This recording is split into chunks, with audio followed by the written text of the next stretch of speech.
Lou Gold for your admissions and help with the process, because they really, if you're looking to study abroad, then you should contact Lou Gold for your admissions and help with the process, because they really helped me with mine.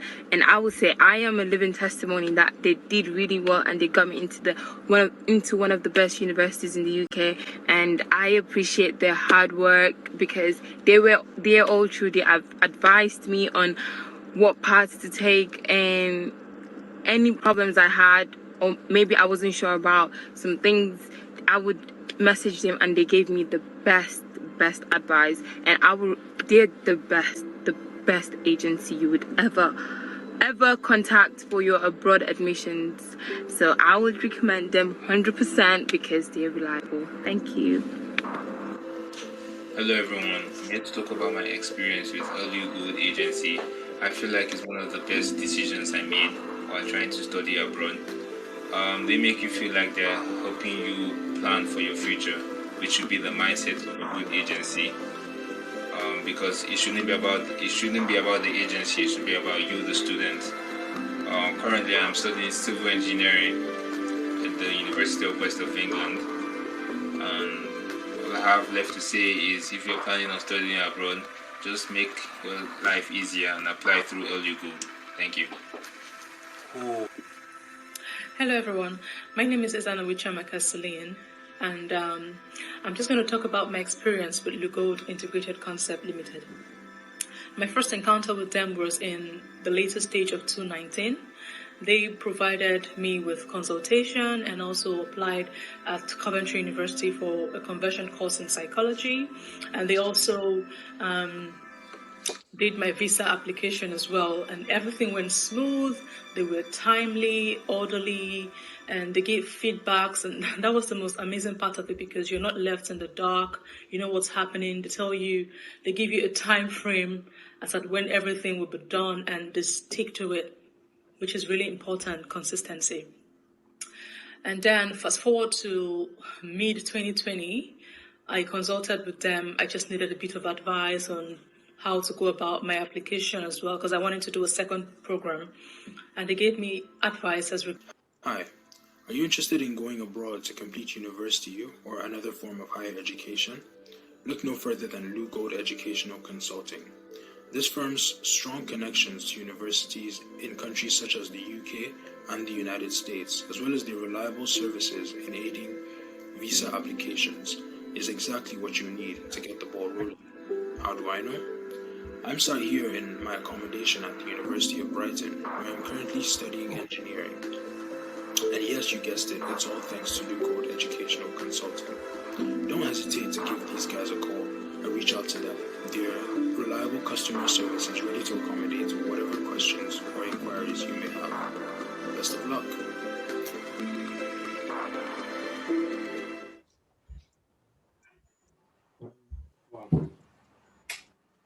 Good morning, everyone, and good afternoon to any attendees we have in Kenya. It's a pleasure to have all of you here. I hope you're all keeping safe and trying to get into the holiday spirit. My name is Lucius Gabu Moden, Director at the Gold Educational Consulting. And moderating the webinar with me is Cynthia Akap. She's the Head of Student Recruitment at the Gold Educational Consulting. Cynthia, say hi. Hello, everyone. Good morning. All right, so it is my absolute pleasure to welcome you to our final webinar for the year, and also our most generous Christmas event.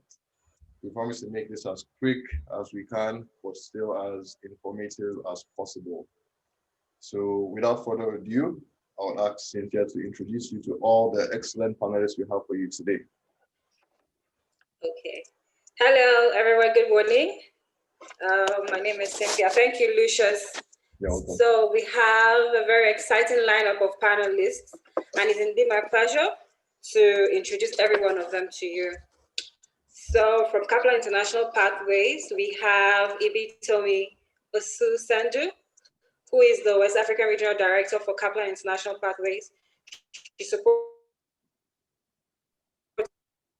by her lovely Olubusola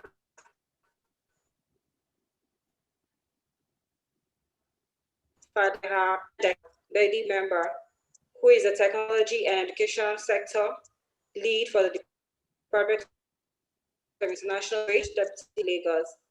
From University of Nottingham, we have Emma Taranteyu, who is the International Relations Manager for the University of Nottingham in the University of York. We have Jenny Gonzalez, who is the Regional Manager for Nigeria and Latin America. We also have responses to many of the questions you have sent that have been answered by Tara Olowu, a UK visa expert and director at Narwhal. We have TLS Contacts, the visa assessment center responsible for handling UK visas in Nigeria. International Organizations of Migration, which is the agency responsible for conducting tuberculosis tests for prospective UK visas. Like I said, quite a collection of experts. So back to you, Lucius. What do you have for us? Thank you, Cynthia, for introducing all our panelists. I am pleased to officially declare this webinar open by playing a recording from Boma Bedi Member, who is the Head of Education Lead at the British Deputy High Commission. She couldn't be here with us today because she has some training voice to attend to, but she has shared with us something very important and a message for everyone. So 1 second while I just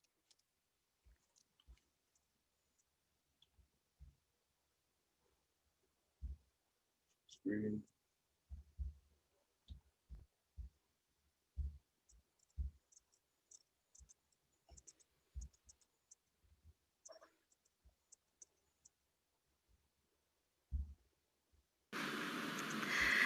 Hello everyone, good morning. My name is Boma Bedi Membre and I lead on the Education, Creatives and Technology sector for the Department for International Trade based at the British Deputy High Commission in Nigeria.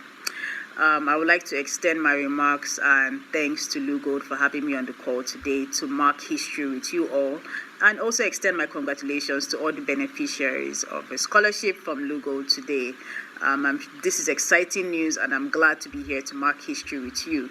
Just to speak a little bit about how the Department for International Trade works, what we do is we encourage bilateral trade and investment between the UK and Nigeria, and we're looking into developing more relationships that has to do with transnational education, TVET, upskilling programs. So these are the areas that we're looking at. And I have other colleagues that lead on various sectors like the infrastructure, mining, agriculture, just to name a few, and even renewable energy. So we do quite a lot across various sectors. And today is more about the education sector. Bringing it home to Nigeria, the education sector is actually really dear to my heart, and developing our education sector would actually trickle down into the kind of quality we see when it comes to graduates that are entering the labor market, and even contributes to generally to the micro and macro economy as a whole.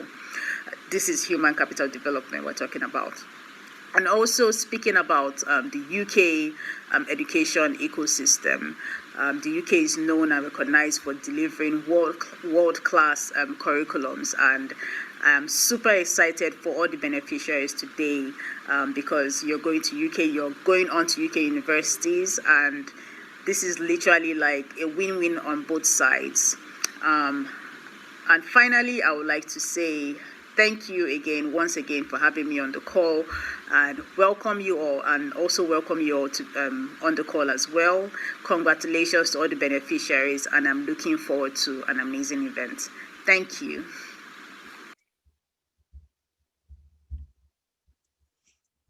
Okay, thank you, Boma. So as I said, Boma couldn't join us live today, but on our website, she has answered the questions you sent in regarding UK institutions working with other academic institutions in Nigeria, and also doing trade and business with institutions in Nigeria. So if you have any more questions for Boma, you may leave your questions on our website and we'll make sure she gets to them and responds to them. Okay, so before we move on to our next panelist, I'm going to tell you a bit about the company that puts this all together. So Lugold Educational Consulting, popularly known as Lugold EDC. So Lugold EDC is a subsidiary of the UK company Lugold. We specialize in admission services, visa processing, curriculum development, second citizenship, teacher training, and then implementing information technology into educational delivery. We have worked with dozens of students, parents, and families to help fulfill their academic and life goals. In Nigeria, we work with academic institutions to help build international partnerships. Our parent company also extends support to them by assisting with ICT-related issues.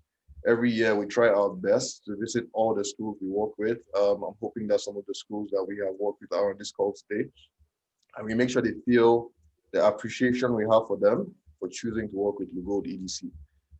We have multiple locations in Nigeria and have branch offices in Ghana, Kenya, and Uganda. Most of these branches are built through partnerships with like-minded individuals who see the need for establishing quality education in these regions, and we ensure that we provide the best service delivery through these partnerships in those regions. So that's a basic introduction to Lugold EDC. You can visit our website for more information and also download copies of our company profile, watch more reviews, engage with counselors, get a free booking for a free counseling session, and then you find out more information about us. So I'm going to give it back to Cynthia to introduce our first panelist for today. And then I'm going to key in a video for that panelist before she proceeds. So over to you, Cynthia. Okay, thank you so much, Lucius. So our next panelist is from Kaplan International Pathways. But before she comes up, we have a lovely video that would like to play to introduce them. Lucius, could you kindly share your screen? Yes, so we can have the video.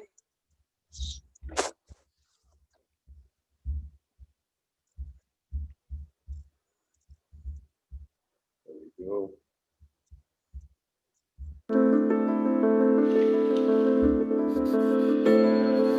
Education starts at home. It's led by curiosity, a quest for knowledge to better understand the world around you. It's cultures, it's sights and sounds.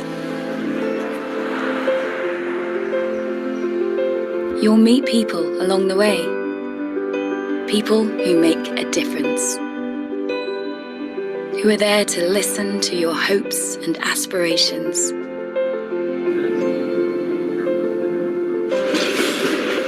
Who welcome you, who encourage you, and support you in achieving your full potential. Who guide you on your path. It won't always be easy, but it will be worth it. And you'll make new friends, friends from across the world who share your ambitions. You'll have fun, and most importantly, you'll learn so much on this life-changing adventure.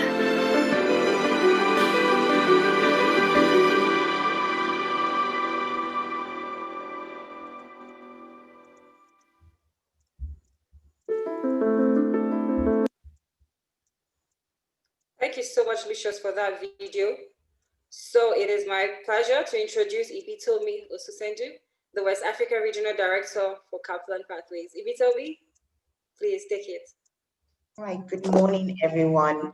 Thank you so much, Lugold Education, for inviting Kaplan here. We're very excited to be here.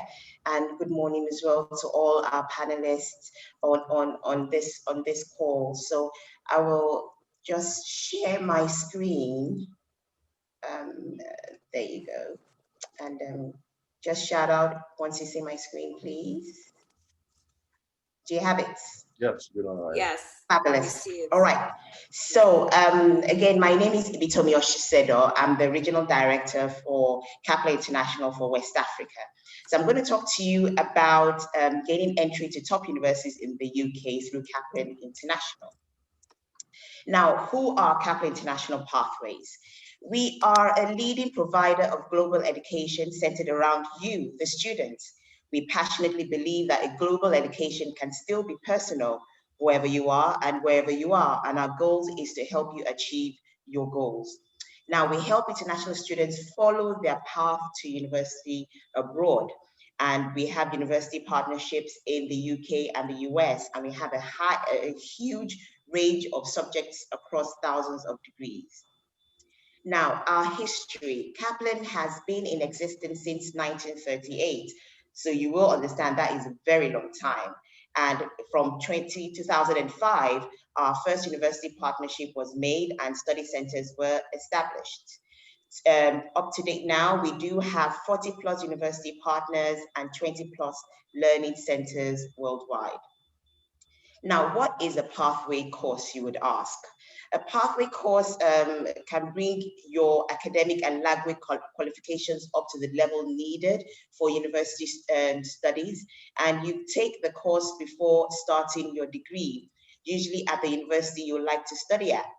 You will then progress to your bachelor's or master's degree, fully prepared for success, and understanding that coming from this region in West Africa, or Africa as a whole, because we have other regions on this platform, success is what all our sponsors are looking out for when we want to study abroad. Now, why study a pathway course? First, it prepares you for university level study. Secondly, you qualify for admissions to your preferred degree. And thirdly, you gain entry to a top university abroad. Now, how can I study a pathway course? We have 5 easy steps to a great degree and career.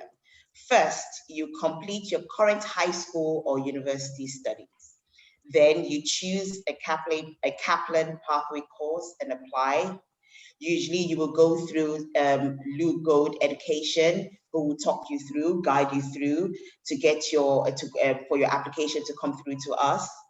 Third, you study your pathway course, often in your destination country. Then you progress on to your university degree, and finally you graduate your university and start your career. So what can I study? Well, students through Kaplan can choose from thousands of degrees in a broad range of academic subjects, ranging from arts and design, law, engineering, education, computing, mathematics, social sciences, hospitality, and tourism. Now, that is just a few that I've just mentioned, but students can think of any degree, and rest assured these courses are available.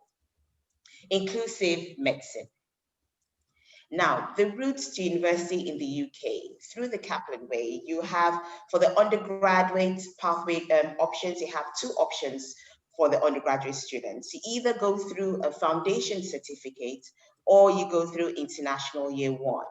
For the foundation certificate, these are the school leavers, the ones that have just completed, they'll only have their WAEC, the O levels, and students will have to have completed the high school degree, and they have between IELTS between 4.0 and 5.5 bandwidth. The students, upon finishing the foundation program, they get onto their bachelor's degree year 1, move on to year 2, year 3, and they finally graduate with a bachelor's degree. There are some students who will come through the international year 1. You may be one of them as well. You have to have completed your high school degree with good grades, and then you have to have a 4.0 or a 5.5.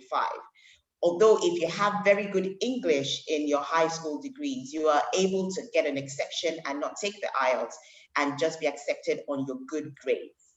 Students going through international year 1 will move on to their bachelor's degree year 2, the bachelor's degree year 3, and finally graduate. So it makes it a shorter way of getting through to the university. For students who are going for their postgrad or doctoral pathway options, they go through the pre-masters or the predoctoral path. For the pre-masters, you have to have 3 years of higher education and IELTS between 4.5 and 5.5 bandwidth. And you move on to your master's degree, which is typically 1 year, and the students will graduate with a master's degree. For the pre-doctorate students, they have to have a master's degree or a good bachelor's degree. and they have to have at least an IELTS of a 5.5 bandwidth, and the student moves on to the doctoral degree, which is typically 3 years, and move on to the and then graduate with a doctoral degree. Now, the Kaplan experience, what is that about? This allows the student to learn your way. It has courses designed with international students in mind, complete degree preparations in academic skills, English language level, and subject knowledge. So the student is studying the course they will be doing when they're in university. They have experienced teachers with subject expertise and small classroom sizes with personal tutors and additional study workshops. We also have excellent learning resources, including access to university facilities, as most of our study locations are on campus. So we support the students every step of the way. Support from when the students arrive, you come to Lugold, and then you make your applications, all up to accommodation, pre-arrival. We organize the airport pickups so that the student is not wondering at the airport, how am I going to get to school? We have special welcome events, social activities, experienced support staff ready to help you with anything you need, and support as you complete your course and progress on to the university. So living and studying in the UK, how is that at the Kaplan colleges? For Kaplan living, the accommodation packages, again, are suited for international students and available to all the students on pathway courses. And so I say that again, all students have access to accommodation. We have high quality housing in convenient locations. Usually the accommodation is located 5 to 15 minutes walk from the campus, and the students have easy access to classes and university facilities. Private bedrooms in the UK, and for those in the US, they have the American experience of shared bedrooms. So guide to our tuition fees. Our tuition fees for pathway ranges between 12,590 to 20,000. That really depends on the course length, the subject, and the study location. For when the student moves on to the university, so the tuition fees ranges just around the same cost for the tuition fees, which is 13,250 to 24,000 per year. And the living expenses ranges, which is how much the student is expected to spend, although students tend to spend less, but what you're expected to have is within 1,023 per month for students outside London and 1,334 per month inside London. Digital learning. Now, I would fail not to mention that due to the pandemic, a lot of our schools have moved on to digital learning due to the travel restrictions. So our teachings at our partner universities moved online seamlessly. This move to digital learning means that we continue to make all our world-class pathway courses and the university degree accessible to international students like you, no matter who and where you are. So students can now start learning digitally from home country and join the face-to-face later whenever they can. So with the pandemic, it has opened an opportunity for students to learn in a much different way to how they used to learn before. Now, our universities, I have spoken a lot about Kaplan. So you are curious, what university am I going to go to? What are the partners for Kaplan? Now, we have excellent partners for Kaplan, and I'm just going to run through them at a glance in alphabetical order. Number one, we have Aston University. It's number one in the UK for teaching effectiveness. We have University of Birmingham, that's one of our new partners for 2020, and it's the top 15 in the UK overall. We have Bournemouth University, and it's number 2 in the UK for teaching effectiveness. We have the University of Brighton, and it has a silver award for teaching quality. The University of Bristol is number 1 place to live in the UK. Cranfield University is number 2 in the UK for graduate employment. City University of London is the top 20 in the UK for money invested in resources per student. University of Essex is the top 5 in the UK for international outlook. University of Glasgow is the top 15 in the UK overall and is currently the winner of the Scottish University of the Year. University of Liverpool is a top 16 in the UK and currently has 9 Nobel Prize winners.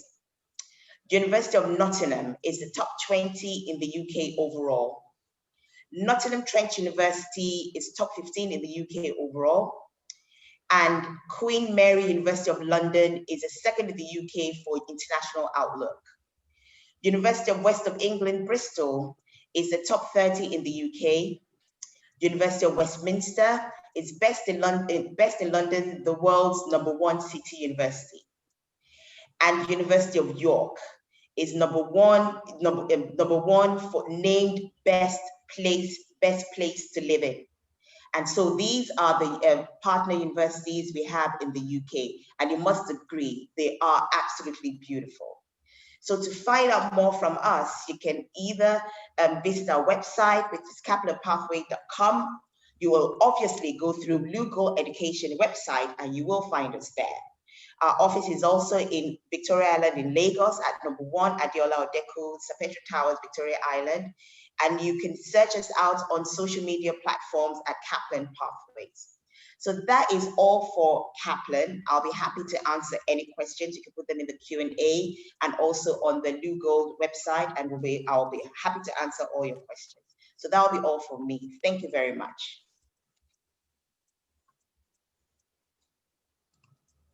Thank you, Ibitomi. So what we did was we actually got questions pre-recorded for you. So some people sent in some questions. I'll just ask you 3 only, and then the rest will be put up on the website and in the Q&A. So the first question was, if a student does a foundation year or international year 1 program at a Kaplan university, can they use the same qualification to progress into a different Kaplan or non-Kaplan university? Thank you. That's actually a very good question. Yes, the students can move into any of the other Kaplan pathways, but the exit requirements and the entry requirements at the university is very key.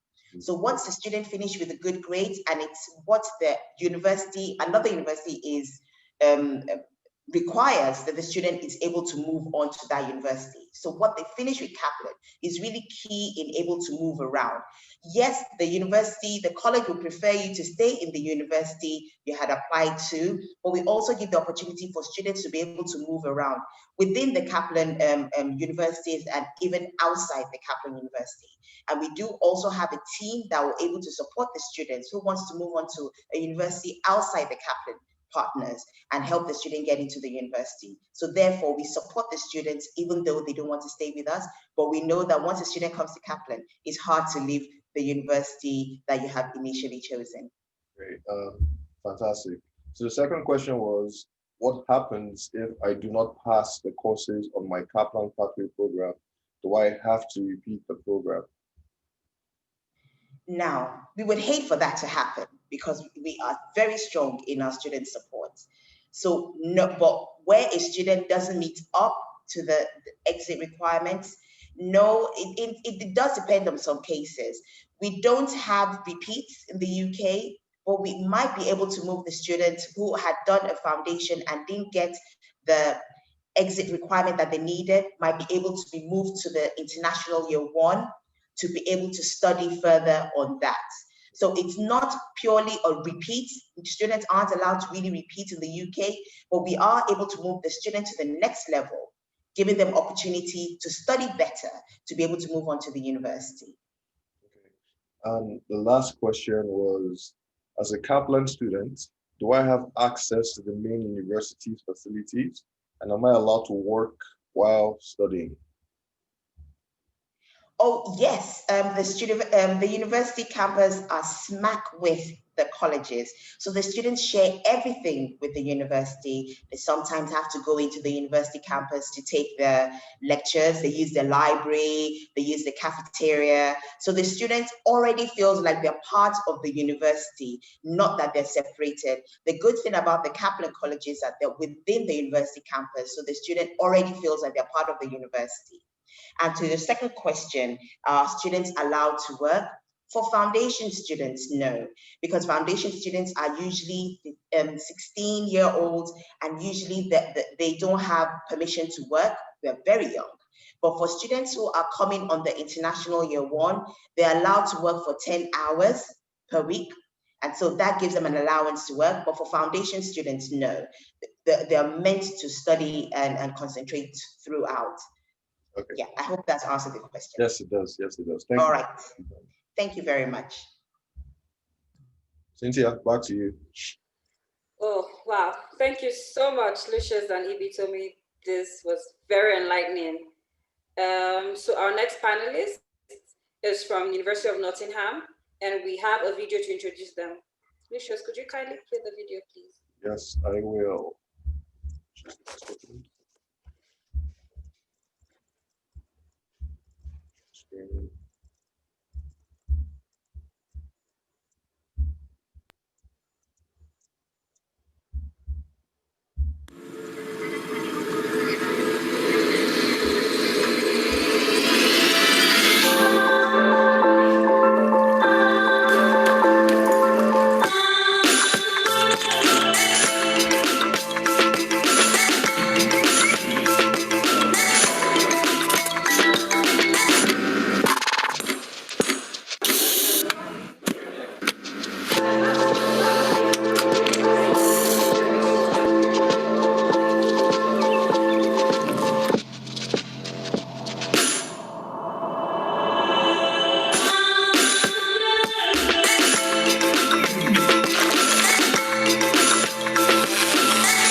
Okay, so that video was for Nottingham University. So it is my pleasure to introduce to you Emma Tarantayu. Emma is the International Relations Manager for the University of Nottingham. Over to you, Emma. Thank you very much. Let me just share the screen. This slideshow. All right. Okay. I think you can see this. Yes. Brilliant. All right. Okay. So yeah. So good morning, everyone. My name's Emma Tarantayu, and I work for the University of Nottingham. And I'm actually based at our liaison office in Ghana. So I'm joining you from Accra this morning. And my job is to support students from across the African continent that are looking to study at the University of Nottingham in the future. So it's great to be here with you this morning. Now, I'm just going to take you through a little bit more detail about the university, what to expect, some of the processes that you might need to know, and just kind of expand a little more and more points that you should know about the University of Nottingham. So we are a member of the Russell Group, which in the UK is a group of universities that are very research focused. And so that's one of the reasons we showed you that video, that just gives you a really big breadth of the kinds of things that the university is working on. So when you think about a university as being a place of teaching, which means that there's something we know already and we want more people to know it. So that's teaching. And so for that, we're already very good. We have a gold standard for teaching as awarded by the UK government's Teaching Excellence Framework. But we also believe that universities should be a place of discovery, of research. And that means asking those questions. What are the things that we don't yet know? And by having an emphasis on that, we're attracting some of the best academics in the world. And when you come as a student, those are the people that are then teaching you. These are people that are constantly thinking, okay, well, we've got this far, what more can we do? What more can we learn? And so that means that as a student, the facilities that you have around you, the academics that are teaching you are very, very enthusiastic. They're up to date of the art. And it's therefore no surprise really that we're in the top 100 universities in the world and top 20 in the UK. Now that might all sound very heavy in terms of research and teaching. Does it mean that if you come to Nottingham, that's what your entire timetable is going to be about? Not at all. The opportunities are there to get involved in so many different extracurricular activities as well. As a university, we're highly sought after by employers. And the reason is that students are not only academically engaged, these are people that are smart, that's you, but we're also people who would get involved in sports. There's a university league table of all the universities that are competing against each other. And I logged in a couple of days ago and we were top of that leaderboard at the moment, you know. So you've got students that might be a medical student, but at the same time they're competing and they're in a football tournament, you know. So when you look at University of Nottingham, I mean, I've put up there that we're Sports University of the Year, but we also have students that are winning awards for their work in the community, their volunteerism, and all of the other kind of activities that go on campus as well, whether that's developing a skill or whether it's making a difference in the world on campus. Now, as a university, we're quite a large university. At the UK campus, we have around 34,000 students, and those are students that come from over 150 different countries in the world. So there is a strong African student presence. We have a Ghanaian society, a Nigerian society, an East African society, a Sudanese society. And whilst that number might seem big, 34,000 students, when you break it down across all of the different faculties, when you break it down across all of the different study levels, you'll find your community. You'll find that you have someone in your department, in your school, that is dedicated to you. They're known as the personal tutor. So I've got on the screen here our 5 different faculties. So arts, engineering, medicine and health sciences, science and social sciences. And across these, you've got additional schools and departments. So you've got over 300 different kind of course options, whether that's at the undergraduate level or at the postgraduate level. So I don't have time to break all of those faculties down, but just to give you an idea, for example, in engineering, we've got architecture, we've got chemical, we've got civil, we've got electrical, we've got mechanical, and within mechanical, there's also aerospace. So the first thing that you need to do really is to work out which course are you hoping to go towards. And we've spoken about the pathway programs. And so if you have finished your high school diploma, you have your WIEC, then you're able to join one of the foundation programs, and the application would be with support of Blue Gold to get to the University of Nottingham International College, which is what we run in partnership with Kaplan.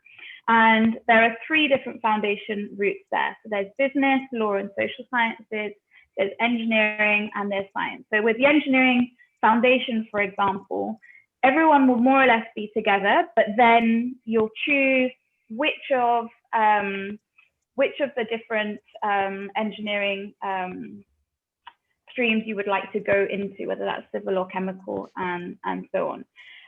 If you're interested in postgraduate courses, you've already done your undergrad, then we do also have a wide range of master's programs. Typically at Nottingham, like I said, you know, these are high achieving students. So normally you would need a 2-1, a second class upper, although there are a few courses that will take a high 2-2. So if you've got, let's say, above a 3.0 GPA over 5, you might be able to use that to gain admission. In case you don't meet the entry criteria, then you could again look at the pre-master's programs and apply with Kaplan to do a little bit of time just to kind of bring up your academic level before you go on to the master's program, so that when you're on that master's program, you can do well and succeed. If you're not looking at master's, but rather PhD, and why might you want to do a PhD? You want to either teach in an academic environment, or maybe you want to engage in research. And there are a lot of industry actors who want students with PhDs because they want you to be involved in kind of innovation and research. And so for a PhD, you would need to have a proposal, and you would also generally need to have also done a master's program already. There are a few exceptions for that, where we sometimes have like a 4-year doctoral training program where you could come in with a bachelor's program, but there aren't so many of those available. Now, in addition to the scholarships that I know we'll be talking about later, that Kaplan are also offering to students, we as an institution have a range of different scholarships available for students, from undergraduate through to studentships at the PhD level as well. And at the moment, the business school is running some very exciting master scholarships that start from 50% of the tuition fee if you have a result of a 65% or above in a UK degree, which would be like a GPA of 4.0 and above out of 5. So where would you be studying? I'll just show you some aerial views of our campuses. So this is the University Park campus. And on the campuses, you have halls of residence. These are shown by the blue kind of house symbols. We have sports centers, cafes, the libraries, the space that you would learn. And then we've got free campuses, campus buses that link you to the other campuses, and also there are buses that will connect you into the Nottingham city centre as well. So this is the University Park campus, this is where engineering is. This is the Jubilee campus, where business school and computer science and education are found. And then we also have the Sutton Bonington campus, which is where we have the biosciences. So where is Nottingham? We're in the East Midlands. So we're well connected via public transport, whether that's coach or train, to London, to Birmingham, to Manchester, if you want to go to some bigger cities.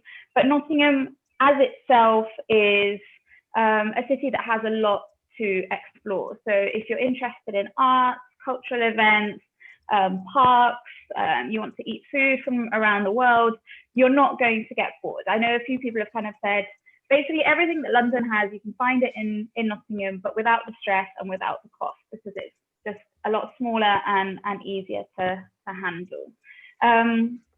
And then just to finish off, I just want to mention our career support.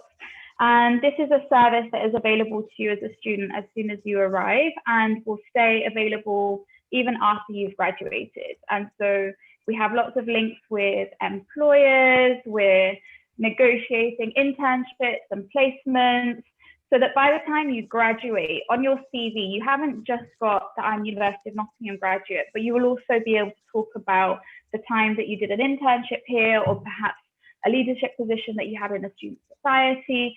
So you make the most of those services whilst you're a student. Don't wait until kind of 2 months before graduation to suddenly think, wait, I need to write a CV. So be intentional about what you're doing as well, because at the end of the day, when you're studying, you've got to have your mind on where you're hoping to be after you graduate as well, and the university will be there to support you through that. I won't speak about the kind of postgraduate work opportunities, because I know that that's already being covered. And so if you want to find out more, I've just put a URL there, which is particularly relevant to students from Nigeria. Just put nottingham.ac.uk/go/Nigeria. You'll be able to see a lot more information on there. So thank you very much, and thanks again for inviting me to speak today. Thank you, Emma. So same procedure. We have received some questions ahead of time. If you don't mind answering just two questions for everyone. So sure. The first question was, for postgraduate degrees, what is the difference between taught courses and research courses? Sure.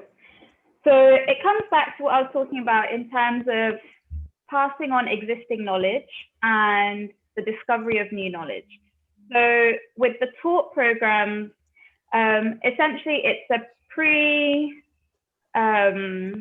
pre-ordered program. You know exactly which modules you're going to study. So you have 120 credits of taught modules. So from September through till about June, you will have lectures and seminars, you'll have assignments, you'll have exams, and then you get your grades from those. And then you have to do a dissertation, and that is worth 60 credits. And you normally do that from June through till maybe like the end of August, beginning of September. And in that, you're using most likely existing data. It's not too in-depth, but you're showing that you can do some elements of research. So you're being prepared for research activity, but it's more about showing that you know how to do it, you know, and kind of dipping your toe in the water, so to speak. With a PhD program, you come up going to be, and then you're going to be going in depth into an area that no one else has looked at before. And so you will go out and collect fresh data, you'll do fresh experiments, you'll do something that nobody else has done before, and then you'll present that at the end. And so in order to be awarded a PhD, you would need to show that you have not only conducted research successfully, but that you have contributed something new to the field of knowledge. Okay, fantastic. Thank you. So I think you answered the second question I already had with the first. So the third question is it's a specific question from the students, and he says, I am currently in my second year of an undergraduate degree in civil engineering in Ghana. If I apply to the University of Nottingham, do I have to begin from first year, or can I transfer my grades? Okay, so there's a couple of things that you need to understand. The first thing is that a civil engineering degree in Ghana would be 4 years long. You would have gone in with your WIAC, you would have done a year, and you're now in your second year, so you have 3 years to go. If you were coming to Nottingham, you would have done a year of foundation, and then you would have gone into 3 years of a bachelor's program. So the study that you have already done isn't wasted, in the sense that you wouldn't need necessarily to do the foundation program again, but we would ask you to start from the first year of the bachelor's program, so you would need to do 3 years. And the reason for that is because of the level of accreditation that all of our engineering programs have, especially. And that's accreditation that is taken very seriously and will help you to work as an engineer anywhere you go in the world, pretty much. For any aspiring engineers, look up the Washington Accord, which is a kind of international agreement of engineering accreditations. And you know, our courses have those accreditations provided. So in a short answer is, you can transfer, but only in part. So you would still need to join the first year of the bachelor's program. So you would have 3 years of study ahead of you. Okay, that's good. So those are the three questions that we received. Any more questions that we get, we'll push them to you so we can post them on the website. No problem. Get the answers. So thank you so much. Right. Let's go back to Thank you. All right. Thank you so much, Lucius and Emma. It was very exciting as well. So next on the list is University of York, but we'll play a video to introduce them as usual. Lucius, please, can we have the video for University of York? Thank you.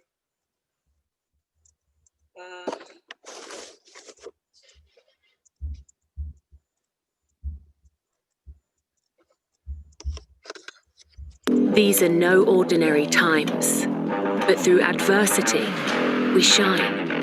The extraordinary will rise. You have potential to fulfill, and time won't stand still. The world will go on. It's time to take the next step. Get ready to thrive. We can provide you with the keys to the future.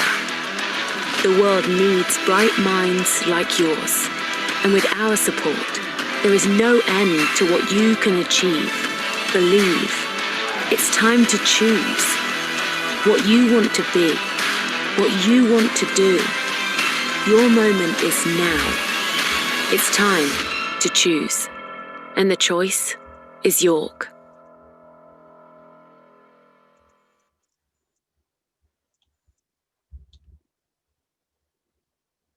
Thank you so much, Lucius. So I would like to introduce our next panelist, Jenny Gonzalez, who is the Regional Manager for Nigeria and Latin America from the University of York. Hello, Jenny, can you hear me?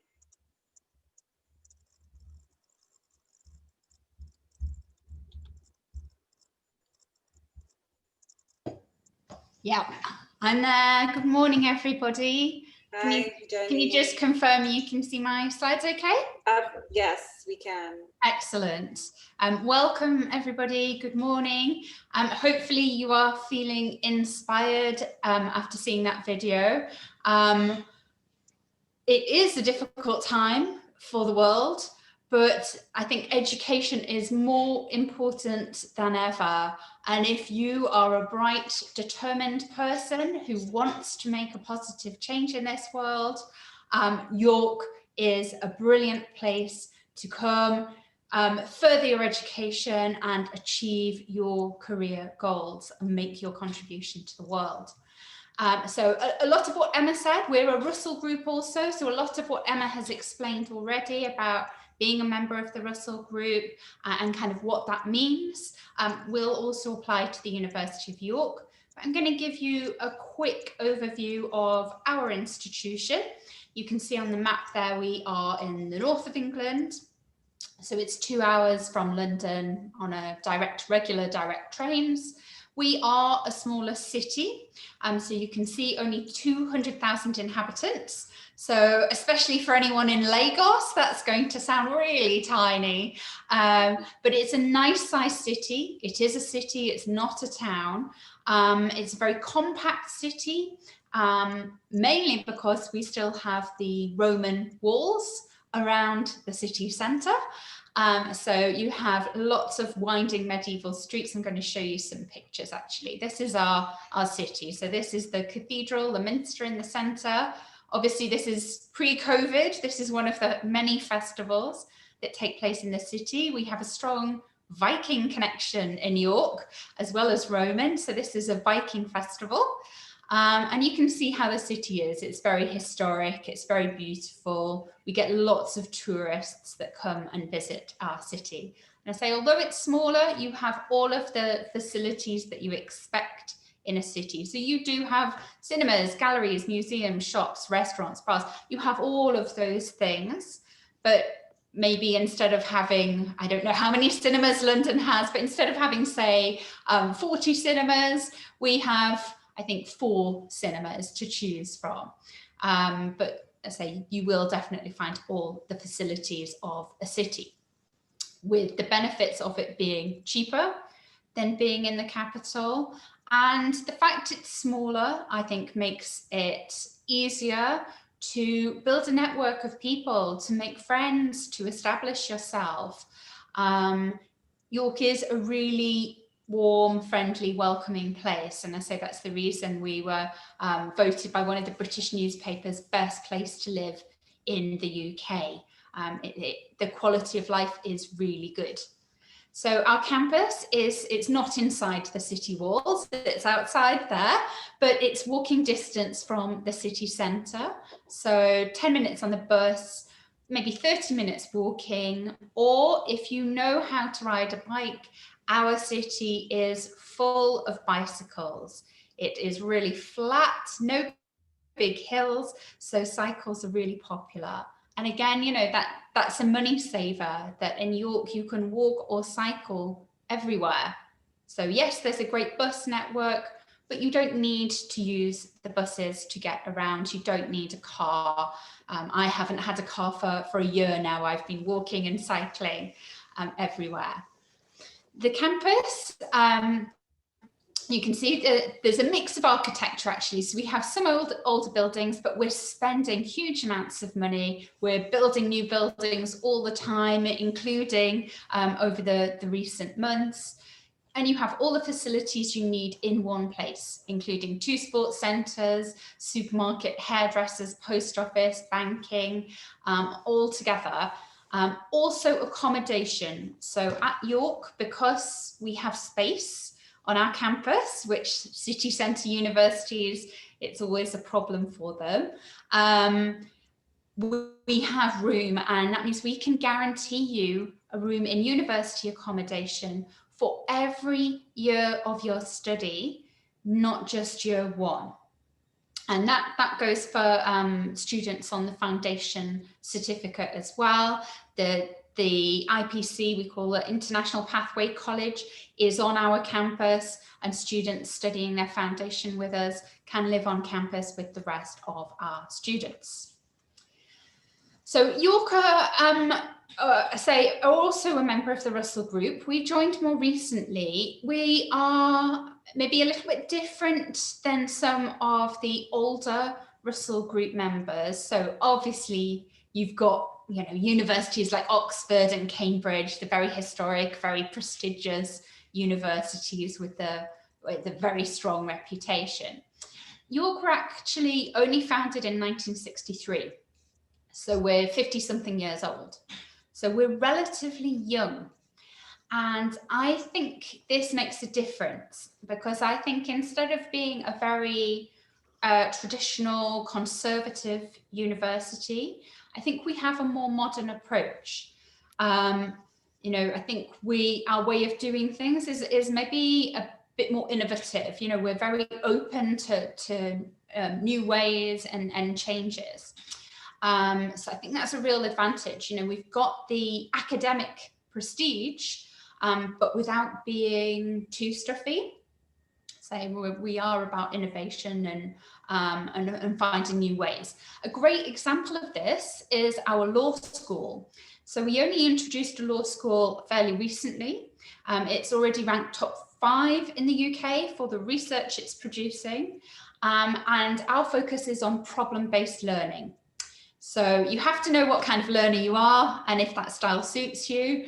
But if you prefer a more interactive way of learning, you know, we put you in a group for your first year, and that is your law firm, essentially. You work with those people on cases, real life cases, rather than sitting in the library studying case law on your own from a dusty textbook.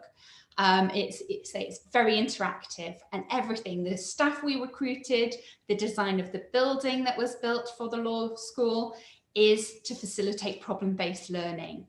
So we get a lot of students, we have a lot of Nigerians especially on our law program, and so they've chosen it because of the problem-based learning. If that sounds appealing to you, York should definitely be an option that you look at. And so that's just one example.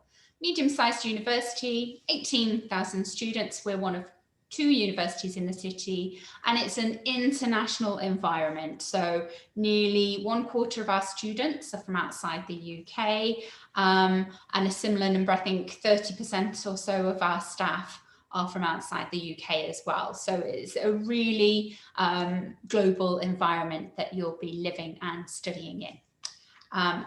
These are our faculties. One thing to highlight is that we are not a heavy engineering school, so you can't do civil engineering, mechanical engineering, aero, auto engineering, chemical engineering. We don't have any of those programs. The things that we're really top for, you can see we're top 50 in the world for arts and humanities, and top 100 in the world for social sciences. We're top 10 in the UK for programs in biology, chemistry, physics. So those sciences are all strong. Psychology, social work, nursing and midwifery, which I don't know if people are aware, our National Health Service, there's a big recruitment campaign at the moment. So we're anticipating lots of interest in our nursing programs, our midwifery programs. And anyone thinking to work maybe in Nollywood, film production is also top 10 in the UK at York. So those are the real strong areas I want to highlight to you. Anything with a tick there is open through the foundation program. So you will see not every single course can be accessed through foundation. So medicine, for example, you would need to have done A-levels or an international baccalaureate, something like that. But the majority of our degrees are available. And then I wanted to share with you, so this is one of our students who did come through the foundation program, and she's now in her second year of the law degree at York, and you can see her pictured on the campus there. There's lots of this kind of information that you can check in online, but you can see, so she's progressed. She got the guaranteed place on the law degree and is only 1 year away from graduating now. And you can read about, you know, how she's enjoying being in a smaller, calmer city, that she has, you know, got involved in activities, made lots of friends. And we have a chat service. So, you know, I'm the official voice of the University of York, but you know, you want to hear the authentic, you know, how is it really? If I'm a student from Ghana or Nigeria or Kenya, like, what's it really like living in the UK? You know, what's the food like? What's the weather like? How is the workload? Did you find a part-time job? What's the campus like? How easy is it to make friends? You know, you will have all of these questions. This chat service, we change the students who are available on chat every 2 weeks.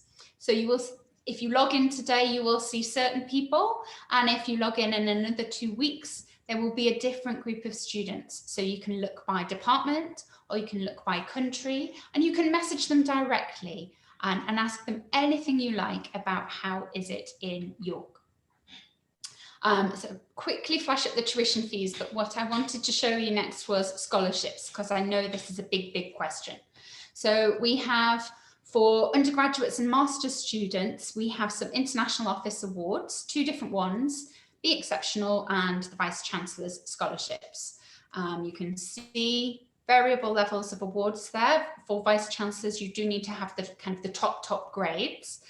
Be Exceptional are for any student who has an offer at York, and the first round of these scholarships will open the 11th of January. You need to apply for the bachelor's degree or the master's degree first. When you have an offer, then you make a separate scholarship application. So unfortunately, these aren't available if you're doing the foundation certificate. Kaplan have some of their own awards, but these are for people coming directly into a bachelor's or a master's degree. Lots of our undergraduate departments also have their own additional awards. To be clear, the only full scholarships that we offer are for PhDs, which I will come to in a moment. So these are partial awards, typically around £5,000 discount. Some are a little bit more, some are a little bit less. Awards for master's degrees aren't all published on our website yet. So the ones that are for English, for chemistry, for electronic engineering.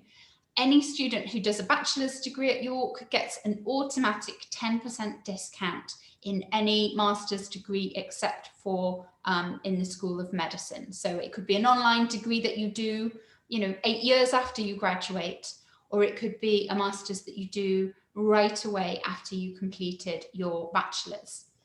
For full scholarships for masters, we're not sure what's happening with the Commonwealth scholarships this year because they haven't been announced yet, but Chevening are full scholarships that do still run. You have the general Chevening call, and then York has 10 extra York sponsored Chevening scholarships as well, so on top of the regular Chevening scholarships. So they are full awards. You will need work experience, about 2 years work experience to be eligible for Chevening. That has closed for this year. So if you're interested in Chevening, you would need to be thinking about September 2022 entry. But it's something you can start researching and preparing now. And I mentioned full scholarships. So this is the big one. I've put it in bold at the top. The York Graduate Research School has usually 3 or 4 scholarships, full scholarships available, so they are competitive. This is for all international students. Again, any department except for medicine, and this will cover all of your tuition fees and pay you a stipend of around £15,000 per year towards your living costs. So if you're coming on your own, that should cover all of your living costs. Obviously, if you're coming with a partner or children, there isn't additional funding for that. You would need to cover those extra costs yourself. The big thing to be aware of is that for most PhD scholarships, not just at York, but actually most UK universities, the deadline is January. So from beginning, middle, end of January for these different awards. So you really need to start the process right away. So for that top one, you don't need to have the offer first. You just need to note that you want to be considered for this award when you submit your PhD application. So, and again, I've listed some examples of other department awards at PhD level. And again, the majority of those, I think apart from chemistry, have deadlines in January. So this is something to look into right away if you want to start September 2021 for a PhD. Again, like Emma, most of our masters will need an upper second. Some will consider a lower second, especially if you have been working for a year or two and you have relevant professional experience. So I think that's all from me. I put some contacts up there. You've got my email. I do individual appointments. So if you'd like to find out more, you can book a one-to-one meeting with me. We can do that on WhatsApp. We can do that on Skype if you prefer. And you can find out what LU Gold are obviously, they're there to help guide you through all of this process, what documents you need, how to make a good application, make sure your application is complete and that you give yourself the best possibility, one, to be accepted, two, to hopefully gain one of our scholarships.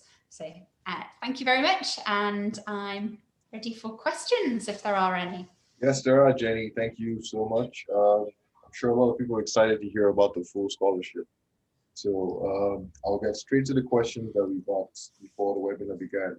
So the first one goes, I would like to start an online master's degree at the University of York. Will my degree still have the same weighting as someone who studied on a campus? Absolutely. So our online degrees, we've actually been running online degrees in some of our departments for quite a number of years now. So obviously there is lots of online provision now as a response to coronavirus. But actually, we've got lots of in-house expertise of running online programs for many, many years.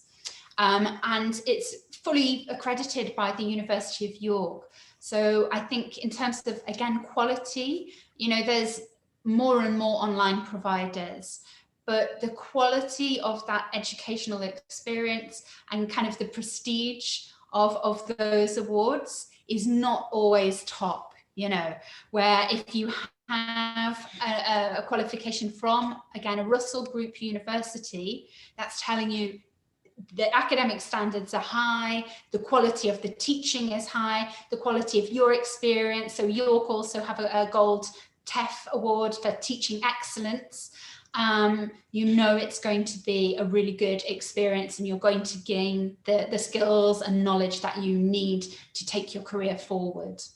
So there's no discrepancy, there's no that online isn't as good as coming to campus, not at all, not at all. Okay, fantastic. The second question goes, I finished high school in Kenya. If I want to study at York, do I need to take an IELTS test? Or do you have alternative English tests? Yeah, so we do accept from Kenya, off the top of my head, I'm not 100% sure, and I should have looked at this, apologies. But I know from many countries, actually, if you have like the WAEC, WASEC, we can accept those as proof of English language. So it could well be the same from Kenya. But my advice is that we are accepting, certainly this year, we're accepting the Duolingo test, which is only, I think, maybe $49. So that's much cheaper than taking an IELTS test. So, you know, if you're looking for a cheaper way, now you may not be able to use that for a foundation program. This is for direct entry into a bachelor's degree or a master's degree. For entry into the Kaplan program, I'm going to refer that back to Kaplan as to whether they would accept that. I think you might need the IELTS, maybe depending on your high school scores. Okay.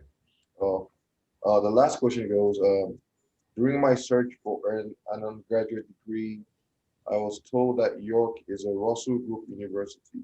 what is a Russell Group University? Okay, so just to recap, Russell Group are the top 24 research-intensive universities in the UK. Lots of universities teach undergraduate degrees. Not all universities have or are doing a lot of research. As Emma said, the fact that our academics are engaged in research makes a difference, because instead of just taking a textbook off the shelf that was published, 10, 12 years ago and teaching you from a textbook, you're going to be in a classroom with the people who are at the cutting edge of what is new in your field. So what are the latest debates in international security? What are the latest issues in cybersecurity? What are people researching? What new theories or new techniques are there that are being developed? So not just everything that's gone before an essay is published and in a textbook, but actually what is happening right now in your field. So we want our students to get involved in that. We want you to be excited about developments and what's new and what's up and coming, and I say to be at the cutting edge. Obviously, academics want to work at Russell Group universities because there is funding for them to do the research, and the funding for the research, I say, attracts top staff. It also attracts top employers. They want graduates from Russell Group universities because they know how good they are. So Russell Group universities, we were top 10 for graduate employability in Guardian survey, UK newspaper. And say being part of the Russell Group, it definitely helps your employability chances on graduation. The final thing is, because we have these big research grants, is we have money to invest in our campus. So let's talk about all the new buildings and facilities we're working on. Research funding means new labs, means great IT, improvements to our student accommodation.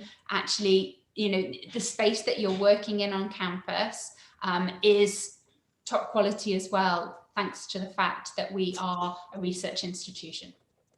Fantastic. Thank you, Jenny. Thank you. Thank you so much, Lucius and Jenny. This is another very exciting session. Thank you so much. So it's been very great talking about the various study opportunities EDC offers. Now we're moving to a very, very, very interesting topic that I'm very particular about, because we get admissions, but we need to go over there to study. So would like to talk about the troubles that people go through getting their visas. How do we tackle the challenges that come with visa applications and everything? Okay. So I'll be taking this section. I think the best way to do this is we selected questions from all the questions people sent in, and for every stage of the visa application process, we took one relevant question. So Cynthia will just ask me the question and I'll give the correct answer as to how it's supposed to be treated. Yeah? Okay, so question 1. When is the right time for me to apply for a student visa? Okay, the earliest time you can apply for a student visa is 3 months before the start of your academic program. So say, for example, you have an undergraduate degree beginning in September. So you have to count 3 months behind that. So that's August, July, June, before you can begin your application. And if you are currently in the UK and you already have a visa for a course you're just about to complete, your new course must begin within 28 days of your current visa expiring. Okay, thank you so much. Our second question has to do with CAS. We all know that we require a CAS to proceed for our visa application. Please, could you explain to us what a CAS is and what it is used for? I'm sure so many people are very interested in this question and they want to know. All right, so a CAS stands for Confirmation of Acceptance of Studies. So a CAS is like a unique reference number provided to you by your immigration sponsor. So your immigration sponsor is most likely going to be your university or the college, if it's Kaplan, or a high school, depending on the level of education you're going for. So when you submit a visa application, this reference number is used to query the database to confirm that all the information you are providing tallies with what the sponsor, which is the university, is telling the UKVI and the immigration and the Home Office. So that CAS number is unique to every student, and it's valid for, I think, 3 months. So whenever you pay tuition fees or whenever you pay accommodation fees, it gets updated on the database. Okay, thank you. Someone wants to know what the typical requirements for UK student visa is. Well, obviously, first you need your CAS, like we just said. You need evidence of funding, evidence of the academic credentials you use to attain your admission offer. So let's say if you used your WAEC or you used your A-levels, depending on what course you're going for, you need that evidence. If you're being sponsored by your parents, a guardian, or an organization, you need to provide evidence of that sponsorship. If it's a parent and you're using their bank statement, you need to provide proof that they have permitted you to use their bank statement as evidence of funding. If it's a scholarship, you need clear evidence that you've been given a scholarship by this organization. It usually helps to make sure there are contact details on the scholarship letters. So if you're giving a scholarship by a government or a state, actually one of our branch managers, Ibrahim, is here, and he had similar scenarios where he had to make sure that the students put the contact details, because sometimes the entry clearance officer and the team might decide to call to find out if the scholarship is genuine or not. So try and make sure you have accurate contact details or a phone number and email on the scholarship that are provided to you. But that's kind of a summary of everything you need for a student visa. Okay, so the next question is related to this bank statement that you mentioned as one major requirement. So would you like to tell us how much you need to have as a bank statement before submitting the visa application? So this gets very complicated sometimes, but it's also quite simple at the same time. Yes. So I think the most important thing to know is whatever was applicable when your elder sister or your cousins were going to university in UK is not applicable now. So some people say, I used to show only this amount of money or this and that. It's not applicable. They're very clear and strict rules on how much you're supposed to show for your visa application. So if you're working in the Gold EDC, for example, we refuse to represent you unless you agree to adhere strictly to these rules, because it's definitely a visa refusal if you miss any of them. So the simplest way to put it is this. You are expected to have the total sum of your first year's tuition fees and 9 months worth of maintenance money in your account. So maintenance money refers to living expenses. So whatever amount this is, you can then subtract the tuition deposits you have made or the scholarship you have received, and what you have left is what you are supposed to show in account untouched for 28 days. So once again, it's a tuition fee for your first year. Take that amount. So a typical example, let's say you're going to the University of Nottingham and your first year's tuition is 14,000. And then you have to show a certain amount for maintenance, which I'll get in the next question. You add those two amounts together, and then whatever scholarship Emma is kind enough to give you, you subtract that from the amounts. And then if you're paying for accommodation, you subtract a certain amount, which I will tell you in the next question, but that is the amount you're supposed to show untouched for 28 days. Okay, thank you. So the next question is with regards to maintenance. How much is it? Maintenance funds. So let's explain. Let's break it down first. So maintenance funds are basically your projected monthly living costs. So we know that everyone has different lifestyle choices and people do things on a different level, but there's an estimated average that you're expected will cost you for accommodation, feeding, shopping, clothes, going to the cinema, going on trips, whatever the case may be. So if you are studying in a university within the City of London, let's say Westminster University, this amount is estimated to be 1,334 per month. It's important to note that it was a lower amount before, but as of 1st of December, the amount has been increased to 1,334. If you are studying outside the City of London, like York or Nottingham, this amount is supposed to be £1,023 per month. So you have to calculate this for a maximum of 9 months. So basically, what the Home Office is saying is for every month, we estimate that you would need £1,334 in London or £1,023 outside London to live and survive in the UK.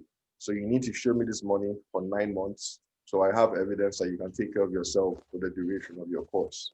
So maintenance funds are supposed to be the maintenance funds for a month times 9 months, depending on your location, inside and outside London. So on our website, we have a very handy calculator that you just key in your tuition fees, put in your where your course is within or outside London, and calculate exactly how much you are supposed to show for evidence of funding. We also have like a currency converter used by the UKVI, so you can put that same value and find out how much it is in Naira or CDs or rupees, whatever the case may be.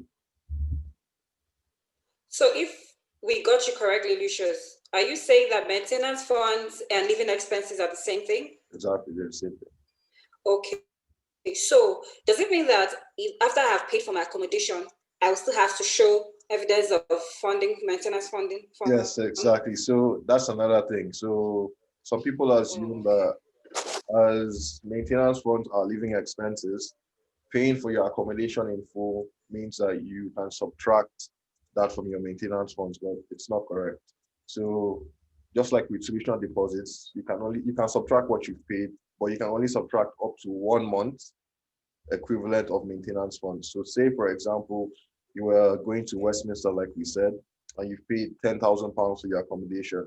You can only subtract £1,334 from the amount you need to show for evidence of funding.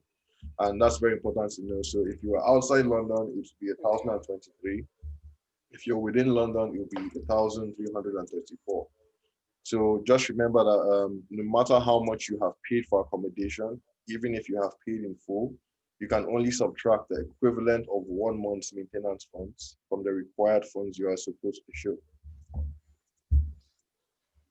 Okay, thank you so much. Before I move to the next level, to the next question, I meant to say, I see Opel. Hello, Opel. Hi, Cynthia. Hi, everyone. Hi, you've been quiet, you've been well, silent. I made the introduction earlier before you got in. Hi. Thank you. Welcome. I was actually here when you made the introduction. Oh, okay. My video I probably wasn't missed on. that. Thank you. Hi, everyone. I hope we are getting the information Yes, correctly. Hi. Okay, so to move to the next question, it says, what is a 28-day rule? You mentioned it, so would you want to explain further? Okay, so I know Ibrahim can confess to this. This brings up a lot of issues with our agency. So I wouldn't say we get in trouble, but we get in a lot of debates with our clients when we try to explain this rule to them. And I'll try as much as possible to explain it clearly. If we have any of our clients, Akuna, maybe if you're here or whoever, please just listen carefully. So any money you are showing, let me just put my mic closer so everyone can hear me clearly. Yes, please. Any money you are showing as evidence of funding must be in your account or your sponsor's account for a consecutive period of 28 days. So 28 whole days, like it doesn't have to be working days, it could be just 28 days. So if, for example, you have calculated your proof of funding requirement to be £20,000, this means that for a 28-day period, the account balance on that statement you are providing cannot drop below £20,000, not even for a day. And here's something some people don't realize. So when you have money in your account and you make a credit into your account and you make a debit even like 6 hours after, the debit always shows before the credit when you print out a statement. So what happens is whoever is analyzing that statement would consider that for that day, that debit came before the credit. So it's always important that if you don't have a need to use that particular bank account for daily activities, just leave it alone. Put the money in and leave the account alone, basically.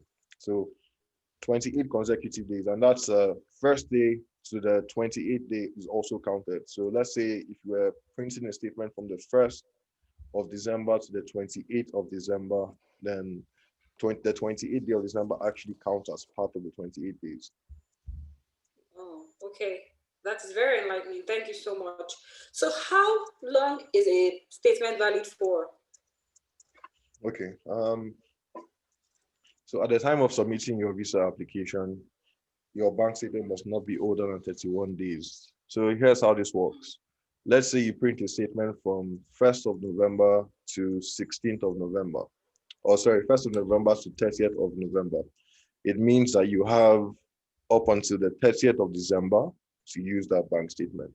So it doesn't matter if you have £60,000 or £100,000 in the account, or you meet the requirements in terms of the amount. The date is important. So the last transaction in your statement, so if you look at a typical bank statement, the very last transaction on the last line has to be within 30 days of the day you plan to submit your visa. And the same thing applies to the period. So if your period is from 1st to the 30th, like we said, you shouldn't use that bank statement after the 30th. It's an instant visa refusal. There's no question about it. So what kind of financial evidence can a student use? And what if that student is traveling with a dependent or dependents, as the case may be? So that's a very complex question, and it has a very complex answer because there are multiple scenarios. You could have different number of dependents. You could have dependents who are already in the UK, and you could be scholarship recipients. You could be having proof of evidence, proof of funding in form of a bank deposit or a fixed deposit or bank statement or a letter from the bank or a sponsor. So what we've done is we've broken down every possible scenario on our website, and we're going to send the link after this webinar so you could read about this particular question and what you need to answer those questions. Okay, thank you. So let's assume that I have my offer and I apply for my visa and somehow I get denied. What should I do? What can I do? Well, the first thing you should do is to avoid getting denied. That's okay, so let's assume I make a mistake or something goes wrong and I get denied. What can I do? Okay, so like I said, what we always advise is, first of all, try avoiding a visa refusal. And the simplest way to do this is to not make assumptions. So there's verifiable sources for every single visa policy regarding student visas or tourist visas. It's easy to just make references, ask for a second professional opinion, or whatever the case may be. But in the process of making a visa application, I think what we always advise is, first thing first, look through your application and your supporting documents multiple times. So there are situations when you have like a bank statement and the parents have a joint account, and maybe one parent is not aware that the money is being held for proof of funds, and then he or she makes a transfer from the account, and then nobody knows, nobody checks the statement, visa refusal. There are cases where the birth certificate doesn't have the correct names of the parents and things like that. So always make sure you look through your documents multiple times and possibly get a second opinion to ensure you're meeting all the academic, medical, financial, and sponsor requirements. However, if you do get a visa refusal, the first thing you need to do is to study the reasons clearly. So what was the reason that the ECO refused your application? Did you make a mistake on the form? Did you not attach a piece of evidence. It's not the end of the world. Like it's just them correcting you and saying, look, we have a policy, you did not follow our policy. So this is what you did wrong, go back and fix it. And in almost every scenario, as long as you have nothing to hide or you're not, we're not under the pretense of being a student or something else, you will most likely get your visa issued to you the second time after you make the corrections that you said. So it's not the end of the world. And it's important to know that every single visa application is assessed based on the current scenario. So they don't refer to your previous application and say that, oh, you got denied the visa before. It's just for reference purposes to see if there was a legal reason why you got denied. But every application is assessed based on the merits of that current application. Okay, thank you so much. We're moving to the next session. And this session is very, very peculiar. It's very, very important to me. Ibrahim, do you copy? This one is for you and I. And Akuna, if you can hear me, this is for us too. Okay, so we'll be talking about students and student visa and study visa and everything. What about we that are graduates that have completed school, professionals and everything? What do you have for us? What does the UK have for us? We can't travel if we're not going to study, if we're not going for tourism or anything. We can't go to the UK. Well, so Ibrahim, do you copy? Are you with me? Yeah, Cynthia, I'm here. Are you with me on this one, or you don't agree? 100%. Okay, so please. Okay. So that's an excellent question. And so everyone is like, okay, I have to spend so much money to go to school. What if I've already gone to school? What if I've graduated? What if, I just want a taste of a different country, or I want to start a new life somewhere else? So prior to now, there was only possibly 2 or 3 or 4 ways. But from January next year, even though it hasn't been explained in much detail, but we have like a bit of details, there would be a new point-based immigration system for the UK. So if you are looking to immigrate to the UK, you're probably going to fall under one of 8 categories. So you're going to be either a skilled worker, so you follow the skilled worker route, the global talent route, the graduate route, intra-company transfer, startup and innovator routes, health and care visa routes, creative route, and sporting routes. So I'll just touch on each of these routes briefly, because I know that there might be some people out there who have the interest in immigrating to the UK and are not looking to study or looking to take the study route. So I'll start with the skilled worker route. So this is available for professionals looking to work in the UK. So you need to attain a job offer from a Home Office licensed sponsor. So this is a company in the UK licensed by the Home Office to employ international workers. So you need to have an annual salary of 25,600. This was about £30,000 or so this year, but from January, it's been reduced to 25,600. Now, if you can't find a job that matches that salary, then if you have like a PhD, you can use your PhD to gain some points and reduce the amount of money you're supposed to be earning before you can qualify for this particular immigration route. However, your salary cannot be less than 2480 per year. The occupation list has also been expanded to include IT workers, web designers, graphic designers, architects, scientists. So like it's very wide now. It's not specific for maybe just engineers or doctors. So anyone in a professional field can apply. For this kind of in-demand jobs, you can apply for them from outside the UK as well. So you don't have to be in the UK to apply for these jobs. If you're able to find a UK employer who is licensed, they can possibly sponsor you, and you could begin your application for an immigration visa through this skilled worker route.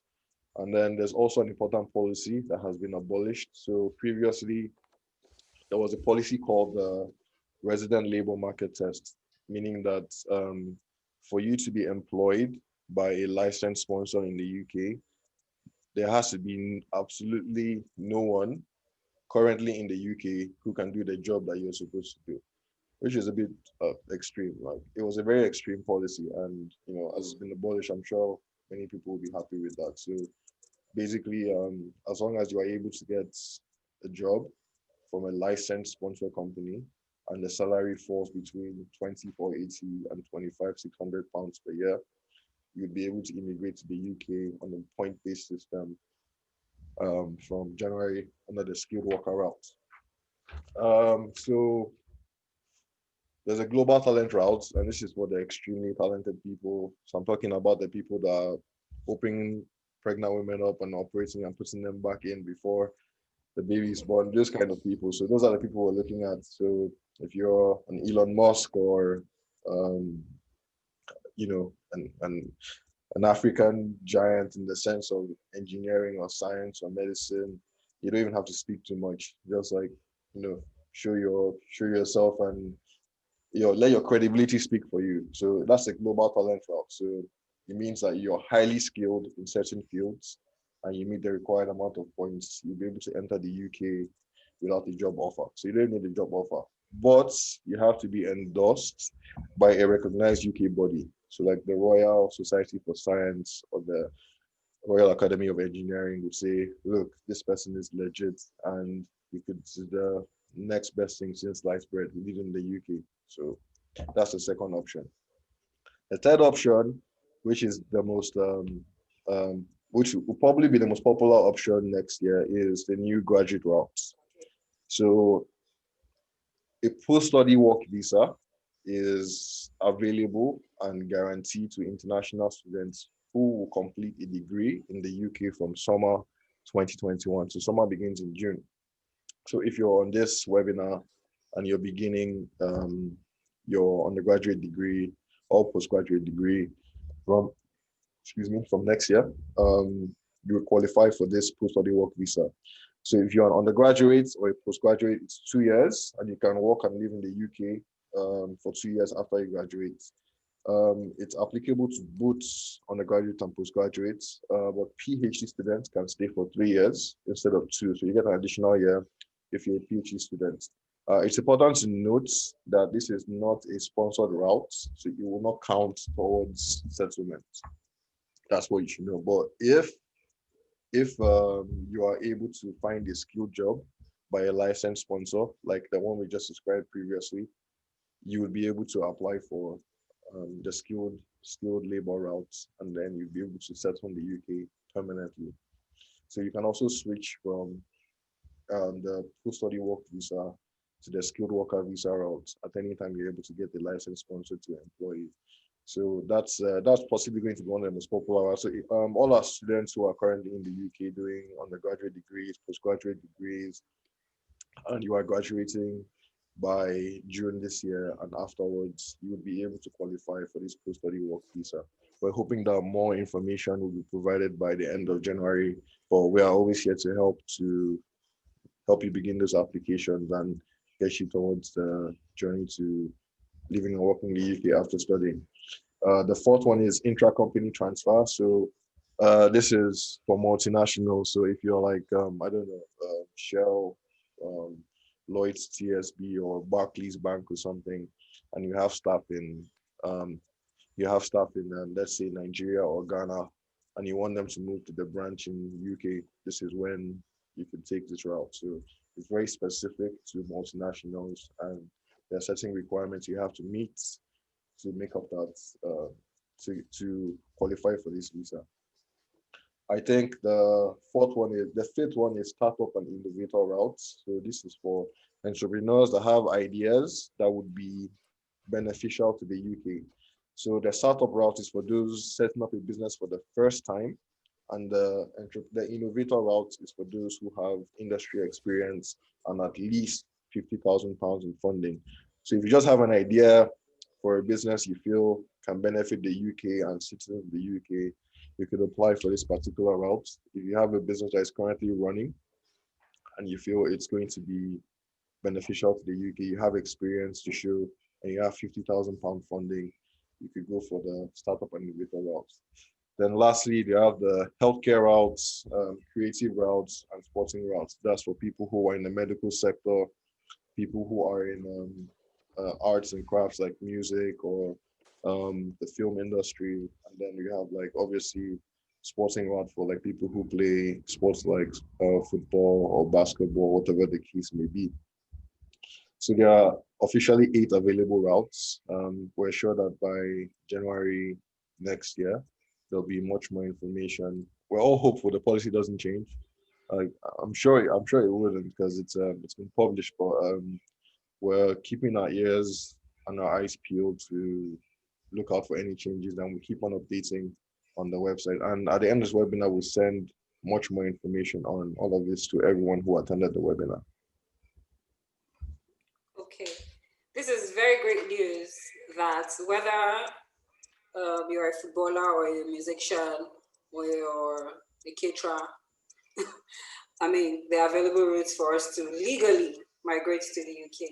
Yes. Thank you so much. So the next topic, which I assume or will confidently presume that is one of the very most important parts of this session, is the scholarship giveaway. So please, if you have your mics turned off, you can turn them on now, because I mean, I'm sure that, this is the point we've all been waiting for. We can all turn on our mics. I would like to invite Ibitomi to tell us about the UK universities that have scholarships and how much they give away. And we'll get back to Lucius to tell us how we can qualify for these scholarships. Ibitomi. Thank you. Yeah, hi Cynthia. Thank you so much. I've really enjoyed listening to all the sessions, and Lucius is tempting us to relocate to the UK. So I'm going to dust up a lot of information and speak to Lucius right after this. Okay. Now, happy to discuss the scholarships available through the Kaplan colleges just to progress to our universities. We number one, we have 3 scholarships of £5,000 to 3 students who are going to University of York. So 3 scholarships of 5,000, which is a huge amount, to 3 students going to the University of York. The second scholarship is another £5,000 of scholarship for 3 students going to University of Essex. So that's 5,000 of the tuition fees scholarship to students to the University of York. And then we have 5 scholarships of £3,000 to students going to any of the other 14 Kaplan universities, so Kaplan colleges. So that is £3,000 for 5 students going to any of the Kaplan colleges. So that is Nottingham, York, Nottingham University, Birmingham, Brighton, Liverpool, so all of them. So, okay. All right, so those are the scholarships available now. Okay, thank you so much, Ibitomi. Thank you so much. So, Lucius, would you kindly tell us how the students can get these scholarships, how they'll be eligible for it? Oh yeah, sure. I'd love to do this with Mubarak, if you can hear me. So okay, fantastic. So first off, it's important to note that these are partial scholarships of £5,000 and £3,000 each. So they are not full scholarships. It's important that you only apply if you know that you already had the funding required to study in a UK university, or you had some of the funding required. So if you match the description, we will be sending out a link by midnight. The reason why we're doing this by midnight is so anyone who wasn't able to join the webinar for some reason or had some issues with internet connection, wouldn't feel slighted, etc. So on this link, which we had shared initially but hadn't put the application form yet, you will find all the Kaplan universities that Ibitomi had just mentioned. And for each university, there will be 2 buttons. So each button kind of, one button shows you information about the university, and the next button takes you to a degree finder that allows you to see the courses available at that university. So you have to make a choice. And then when you make a choice, you have to fill the form on our page. saying that university you want to go to, the course, and attach any supporting documents you have to support your application, like a WIAC result or an English test or whatever the requirement might be. You also need to provide basic information about yourself, name, email, phone number, why you've chosen to study at this university. And the reason why Mubarak and I are doing all this is because we always get a lot of applications, and we just want to make sure that the right people who need these scholarships and the people who actually intend to study abroad are the ones who are going to benefit from this scholarship. Yeah, so that's why we're doing that. So what's going to happen is once we receive these applications and have verified them, we're going to get Ibitomi and Hopel to help us issue admission offers to these students. And what's going to happen, the first 11 students to submit the form, receive their admission offer, accept their admission offer, and pay a deposit to the university will receive the allocated scholarships. So it's a four-step process. You submit the form, receive the admission offer, accept the offer, and pay a deposit to the university, and automatically you fall first in line or second in line, depending on however it goes, and you receive the allocated scholarship. So it's only applicable for students enrolling between January and June next year. I'm sure maybe Emma and Jenny might have more scholarships for those going in September, but these scholarships are for those for January and June. Maybe if Vitomi has a nice Christmas, she might extend it to September. We don't know that yet, but we'll see. We'll see how it goes. We'll see how it goes. So the link will be sent. The link will be sent to all the attendees after the webinar by midnight, and we'll send it to everyone who didn't attend as well, just so everyone has a fair chance to qualify for this. Wow, £45,000. If you told me, I want to go back to school, oh, please, can I come to Lagos?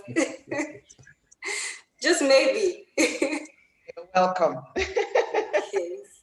Okay. So I just hope that all the informations are clear to everyone, understand everything and the process. So a little birdie told me that Lucius has something for our mommies and daddies that have joined us in this webinar today, and of course our siblings, our younger siblings. So what do you have for us, Lucius? Okay, so it's been a tough year for everyone, and if you've been following our social media and marketing, we're making a lot of noise about incentives that we have for parents and people still in secondary school, because not everyone is ready to go to university. Some people are still in junior secondary or whatever the case may be. So we have a new incentive for parents and school owners. So we know that there's been a huge economic blow to everyone because of COVID and the whole downward spiral of the economy. And specifically, this is for Nigerian parents and school owners. So thanks to our partners at Sterling Bank, we now have an incentive that does not require you to give an arm and a leg, which is a normal procedure with the banking system. Bless my soul. So through this incentive, you can, if you're having any kind of difficulty paying tuition fees for your children in secondary schools and primary schools, in schools in Abuja, Lagos, Port Harcourt, Enugu, wherever the case may be, this is for you. So Sterling Bank, in partnership with us, is going to help you with the payment of these fees to the schools directly. So say you have a child in JSS2 who you're having a bit of difficulty paying his second term fees next year. So what happens is Sterling Bank would do a brief assessment that would take barely 3 hours or an hour actually. It's automatic through your bank statement from your own bank. And then they will provide you with a credit limit. So that credit limit can be used to pay the school directly.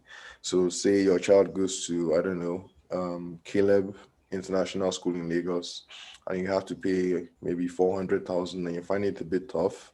Sterling Bank would pay Caleb for you, and you repay Sterling Bank over 3 months at 0% interest and no collateral.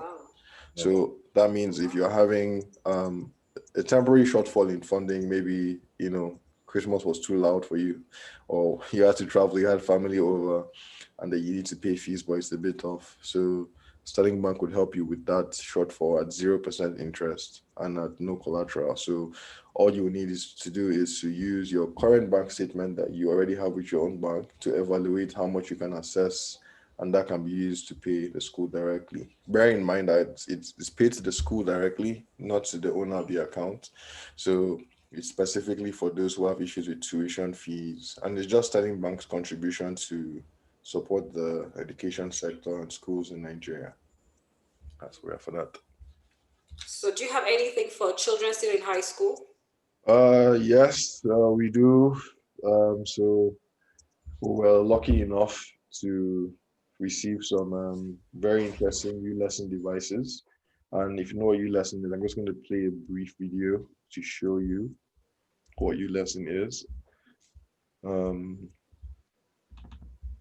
second. Okay, so U-Lesson is a very innovative company that has come up with a beautiful product that helps improve the quality of education children receive. And I'm just sharing my screen with you to show you that video, which explains much better than I can.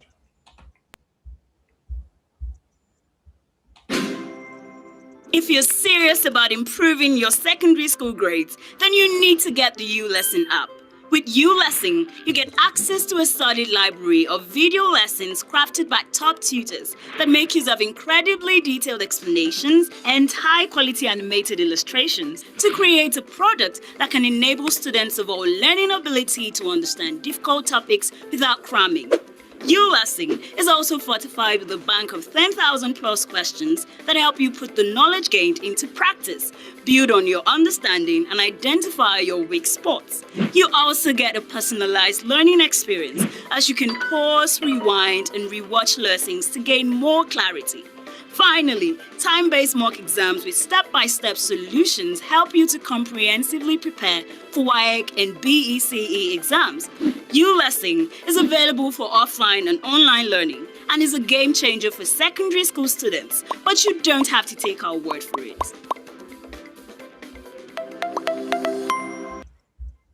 Okay, so that's U-Lesson, and it's a really impressive product, and I'll tell you why. Personally, as someone who has worked and managed a school for a long time, it's very difficult to monitor the quality of the curriculum that teachers are putting out to the students, like the lesson notes and what they're teaching them. So what U-Lesson has done is crammed everything into animated videos and included quizzes and tests to kind of keep your kids busy on the devices they use the most, which is their mobile phones. So I know specifically that people like Ibitomi and Hopel, looking forward to the Christmas and having the kids around, they might want some things to do for them that doesn't involve TV all the time. So I'll just show you another quick video of how handy these devices are and how you don't even need to have like an internet connection and the rest of that. Just 1 second. Right there.